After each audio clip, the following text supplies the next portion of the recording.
કચ્છ જિલ્લાના તમામ નાગરિકોને અમુક સૂચનાઓ વહીવટીતંત્ર તરફથી અને પોલીસ તંત્ર તરફથી ખાસ આપવામાં આવી રહી છે, જેમાં અત્યારની જે પરિસ્થિતિ છે એ પરિસ્થિતિમાં કોઈ પણ લોકો કોઈ પણ જગ્યાએ કોઈ ફેક ન્યૂઝ અથવા કોઈ રૂમરમાં કોઈ ધ્યાન એવું આપવાનું થતું નથી. જે વસ્તુ તંત્ર તરફથી સૂચનાઓ આપવામાં આવતી હોય એનું જ બધાને માનવાનું રહેશે. એક સૂચના આજે રાજ્ય સરકાર તરફથી પણ આવી છે.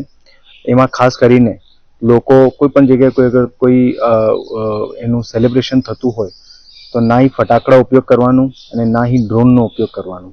એટલે આ બંને બાબતનું લોકો તરફથી એનું સારી રીતે પાલન કરવામાં આવે, જે બધાની સેફટીમાં અને સિક્યોરિટીમાં આને મદદ મળશે.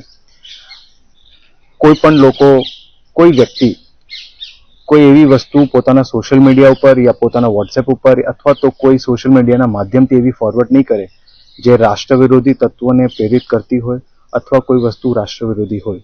અગર એવી કોઈ વસ્તુ તંત્રના ધ્યાને આવશે તો એમાં કડક અને કાયદેસર પગલાં લેવામાં આવશે.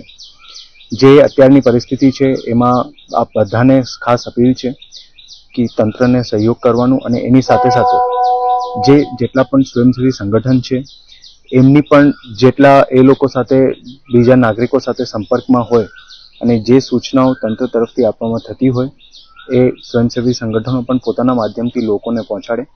અને ખાસ કરીને આજનો જે સમય છે, અત્યારનું જે સ્થિતિ ચાલી રહી છે એમાં સાંજ પડ્યા પછી લોકોએ સ્વૈચ્છિક બ્લેકઆઉટનું પાલન કરે એ પણ જે છે આપણે બધાને ખાસ અપીલ કરવામાં આવી રહી છે.